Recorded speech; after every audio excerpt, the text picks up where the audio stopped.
नमस्कार आप सभी को, स्वागत है आप सभी का Sumit sir academy YouTube channel पर। कई बार हमको ऐसे स्टूडेंट मिलते हैं जो कि काफ़ी ज़्यादा इनोवेटिव होते हैं और क्वेश्चन सॉल्व करने के नए नए तरीके जो है बताते रहते हैं। तो ऐसे ही हमारे स्टूडेंट हैं करियरविल पर, जो मेरा बैच चलता है उसमें एक स्टूडेंट है क्षितिज।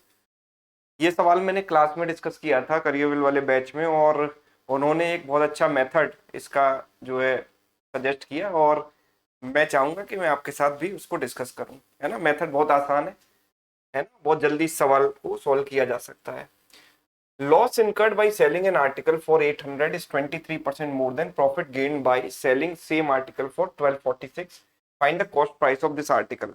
तो मैं चाहूंगा कि मैं सॉल्व करूं उससे पहले आप वीडियो को पॉज करके एक बार खुद से ट्राई कीजिए, क्योंकि जब मेथड आपको समझ आएगा तो उसकी अहमियत तभी पता लगेगी जब आप खुद से इसको ट्राई करोगे। है ना, हो सकता है आप थोड़े लंबे मेथड से करो, है ना, हो सकता है कहीं किसी जगह आप फंस जाओ, है ना। तो जो मेथड मैं बताने वाला हूँ उसकी वैल्यू आपको समझ में आएगी। तो होपफुली आपने ट्राई किया होगा इस क्वेश्चन को। चलिए देखते हैं कैसे इसको सॉल्व करेंगे। आर्टिकल को हम 800 में बेचते हैं तो हमको लॉस होता है, 800 रुपए में बेचने पर लॉस होता है ना। और 1246 में बेचने पर हमें प्रॉफिट होता है ना। ये है आर्टिकल का कॉस्ट प्राइस। सपोज इस जगह आर्टिकल का कॉस्ट प्राइस है, लॉस हो रहा है, यानी कि आप कॉस्ट प्राइस से कम में बेच रहे हो आर्टिकल को। जितने में आपने खरीदा है उससे कम में आप इसको बेच रहे हो। तो यहां पर 800 रुपए का क्या हो रहा है, लॉस हो रहा है। दिस इज 800 रुपीज लॉस, है ना। 800 रुपए का लॉस हुआ, ठीक है। यानी सीपी से 800 रुपए कम में आपने इसको बेचा। और जब आप इसको 1246 रुपए में बेच रहे हो तो आपको यहां पर प्रॉफिट हो रहा है। तो डेफिनेटली आप सीपी से ज्यादा में बेच रहे हो, तभी तो प्रॉफिट हो रहा है। यहां आप बेच रहे हो इसको 1246 रुपए में, है ना, 1246 रुपए में, तब आपको यहां पर कुछ प्रॉफिट हो रहा है, राइट। तो कहा यह गया है क्वेश्चन में कि जो भी यहां पर प्रॉफिट हो रहा है और जो भी यहां पर लॉस हो रहा है, they are related by this 23%। इसका मतलब देखो, स्टेटमेंट को ध्यान से पढ़ेंगे तो यहां पर जो भी लॉस हो रहा है तो this is the amount of loss. CP से आप जितने कम में बेच रहे हो उतना ही तो आपको लॉस हो रहा है।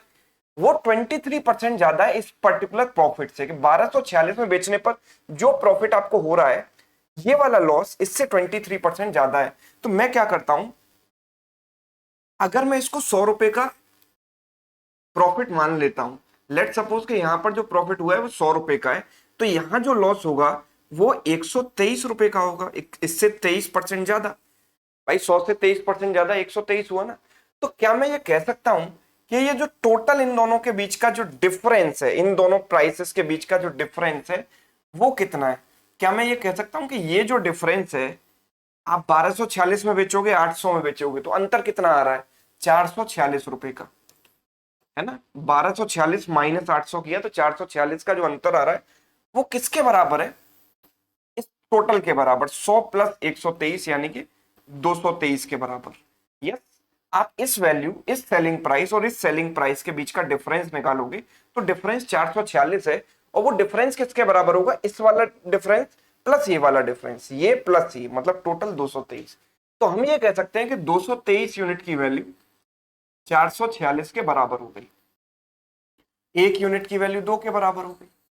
यस, एक यूनिट की वैल्यू 2 के बराबर हो गई। तो हमें बताना है what is the cost price of this article.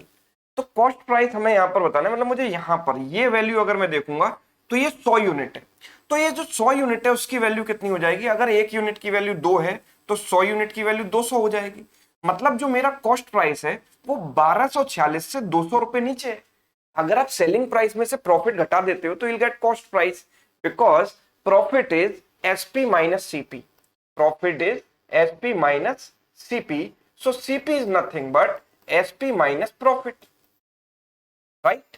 तो एसपी कितना था यहां पर? 1246 रुपए, और उसमें से आप प्रॉफिट घटा देते हो 200 रुपए, तो you will get cost price. So cost price is 1246 minus 200, that is nothing but 1046, है ना। तभी तो 1246 में बेचने पर 200 रुपए का प्रॉफिट होगा, है ना। 200 क्यों आया? क्योंकि एक यूनिट की वैल्यू 2 के बराबर आ गई तो 100 यूनिट की वैल्यू 200 के बराबर आ गई। और यही हमारा इस सवाल का आंसर है। And this is a very nice approach to solve this question, right. बहुत अच्छी अप्रोच है इस क्वेश्चन को सॉल्व करने की।